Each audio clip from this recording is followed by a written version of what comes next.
Hello friends, welcome to my channel stocks and investment Tamil. இந்த வீடியோவில் travel food சர்வீசஸோட IPO ரிவ்யூவை பார்த்துருவோம்.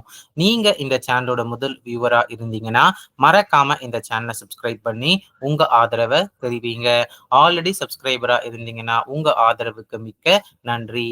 Disclaimer என்னன்னா, நாங்கள் செபி ரிஜிஸ்டர்ட் ஃபினான்ஷியல் அட்வைசர் கிடையாது. நீங்கள் இன்வெஸ்ட்மெண்ட் டிசிஷன் எடுக்கிறதுக்கு முன்னாடி ஒரு செபி ரிஜிஸ்டர்ட் ஃபினான்ஷியல் அட்வைசரை மறக்காமல் கன்சல்ட் பண்ணணும். இங்கே நாங்கள் ஒப்பீனியனை தெரிவிக்கிறோம். எஜுகேஷனல் பர்பஸுக்காக இன்வெஸ்ட்மெண்ட் அட்வைஸா எடுத்துக்க கூடாது.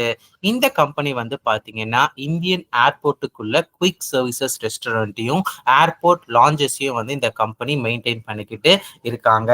இந்தியன் ஏர்போர்ட்ல லீடிங் பிளேயரா இருக்காங்க. முக்கியமா இந்த டிராவல் QSR அண்ட் லான்ச் ஆக்சஸ்ல ரெவன்யூவை கம்பேர் பண்ண சொல்லும் பொழுது 26% அளவுக்கு மார்க்கெட் ஷேர் வச்சிருக்காங்க. இந்த QSR செக்டார்ல 45% அளவுக்கு மார்க்கெட் ஷேர் வச்சிருக்காங்க. இந்தியன் ஏர்போர்ட் லான்ச் செக்டார்ல பினான்சியல் 2025ல 37 லான்ச்சஸ் வச்சிருக்காங்க இந்த கம்பெனி இந்தியா, மலேசியா அண்ட் ஹாங்காங்ல. மொத்தமா என்னென்ன ஏர்போர்ட்ல வந்து ஆக்சஸ் பண்ணிட்டு இருக்காங்கன்னா, இந்தியால 14 ஏர்போர்ட்லயும், மலேசியால 3 ஏர்போர்ட்லயும், ஹாங்காங்ல ஒரு ஏர்போர்ட்லயும் இந்த QSR அண்ட் லான்ச் ஆக்சஸ் வச்சிருக்காங்க. இந்த கம்பெனி 2009ல இருந்து இப்ப இருக்கிற 2025 காலகட்டத்திலையும் இவங்க அந்த கான்ட்ராக்டை வருஷம் ரினிவல் பண்ணுவாங்க. அந்த கான்ட்ராக்ட் ரிட்டன்ஷன் ரேட் வந்து பாத்தீங்கன்னா 93% அளவுக்கு வந்து இருக்கு. இந்த கம்பெனி இந்த குவிக் சர்வீசஸ் ரெஸ்டாரண்ட்ல வந்து 2 மூலியமா வந்து ரெவன்யூ பார்த்திருக்காங்க. ஒன்னு இன்னோஸ் பிராண்ட், இன்னொன்னு அதர் பிராண்ட்ஸ். இந்த இன்னோஸ் பிராண்ட்ல இந்த curry.com அந்த மாதிரிலாம் வச்சிருக்காங்க. ஸோ ஆல்மோஸ்ட் வந்து இன்னோஸ் பிராண்டே 45% அளவுக்கு இவங்க ரெவன்யூக்கு கான்ட்ரிபியூட் பண்ணிக்கிட்டு இருக்கு. அது பாசிட்டிவா நான் பாக்குறேன்.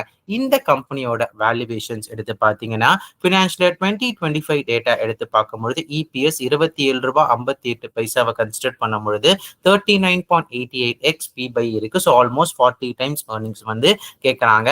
ஆவரேஜ் EPS எடுத்து பார்க்கும்பொழுது 45.52 டைம்ஸ் earnings வந்து கேட்கறாங்க.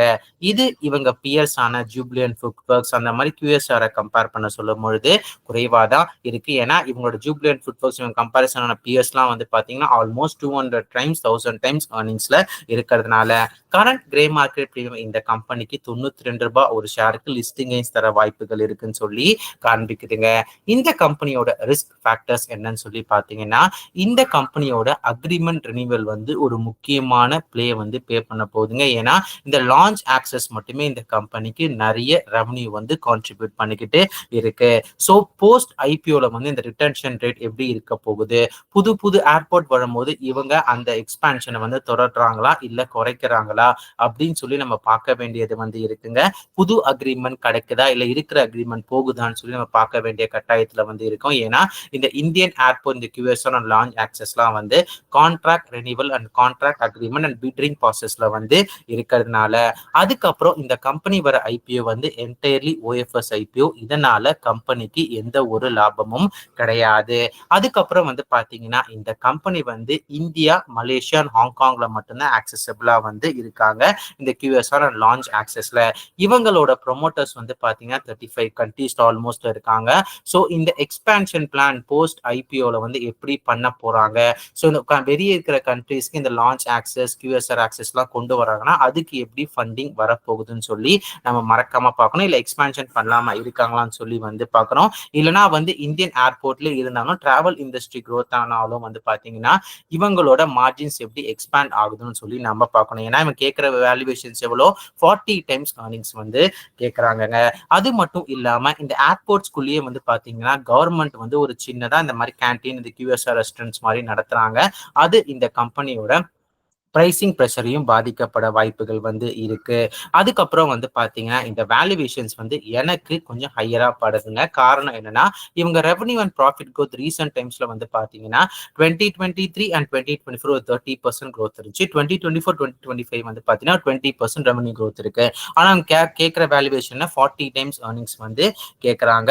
ஸோ இப்பயே இருக்கிற இதுல வந்து 40 டைம்ஸ் earnings கேட்கறது வந்து கொஞ்சம் அதிகமா வந்து நான் பாக்குறேன். இந்த கம்பெனியோட ஐபிஓ டேட்ஸ் வந்து பார்த்தீங்கன்னா ஜூலை 7, 2025 டு ஜூலை 9, 2025 வந்து இருக்குங்க. ஸோ ஃபேஸ் வேல்யூ வந்து பார்த்தீங்கன்னா ₹1 பெர் ஷேர் வந்து இருக்கு. இஷ்யூ பிரைஸ் பேன் வந்து பார்த்தீங்கன்னா ₹1045 வந்து ₹1100 ஒரு ஷேர் இருக்கு. Lot size 13 share.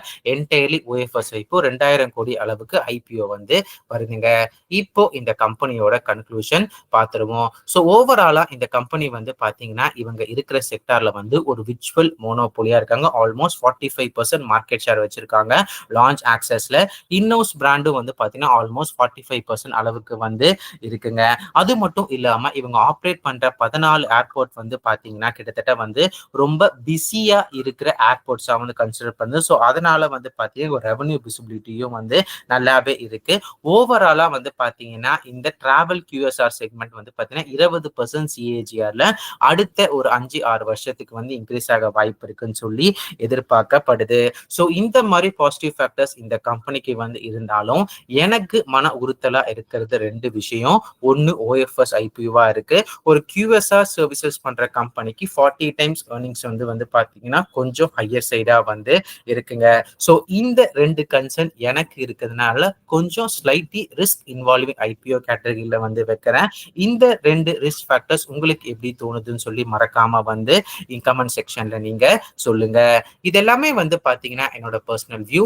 நீங்க இந்த மாதிரி ஐபிஓலயோ ஸ்டாக்லயோ இன்வெஸ்ட் பண்றதுக்கு முன்னாடி ஒரு தடவை உங்க ஃபினான்ஷியல் அட்வைசரோ இல்ல செபி ரிஜிஸ்டர்ட் ஃபினான்ஷியல் அட்வைசரோ மறக்காம கன்சல்ட் பண்ணுங்க. நான் செபி ரிஜிஸ்டர்ட் ஃபினான்ஷியல் அட்வைசர் வந்து கிடையாது.